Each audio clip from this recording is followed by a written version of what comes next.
আমাদের তো সেগুলো শুনে লাভ নেই। এই কথা, এই বিল্ডিংটা পুরো ভারত সরকারের পয়সায় তৈরি। একের পর এক মোড়ক খোলেনি বেড, কম করে 50-60টি বেড মোড়ক খোলা হয়নি, ক্র্যাশ ট্রলি মোড়ক খোলা হয়নি, ফুড ট্রলি মোড়ক খোলা হয়নি, ওটি টেবিল মোড়ক খোলা হয়নি। স্টাফ তো ছেড়ে দিন, আরে বেডটা তো সাজিয়েছে, তারপরে তো স্টাফ এসে বেড ছাড়াবে। পর্যাপ্ত স্টাফ কি অপর্যাপ্ত স্টাফ সেটা অন্য ব্যাপার।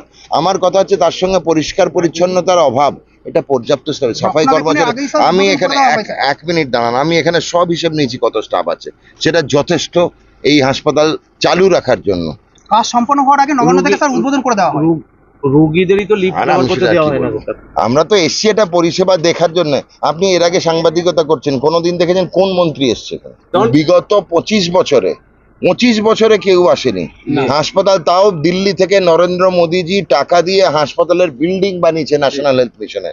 তাও নরেন্দ্র মোদীজি এখানে কম করে 100টি বেড দিয়ে গেছেন, যেগুলো মোড়ক খোলা হয়নি।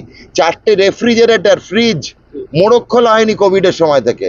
আর কি বলবেন, বলতে আমার লজ্জা লাগছে। এই ভারতের প্রধানমন্ত্রী বাঙালিদের জন্য যা দিয়ে গেল, লিফট বন্ধ থাকে তালা চাবি দিয়ে, প্রত্যেকটি ভারত সরকারের পয়সায় তৈরি। এই বঞ্চনা যা করে গেছেন মাননীয় প্রাক্তন মুখ্যমন্ত্রী, যে এর বাঙালির সঙ্গে বঞ্চনা হয়েছে।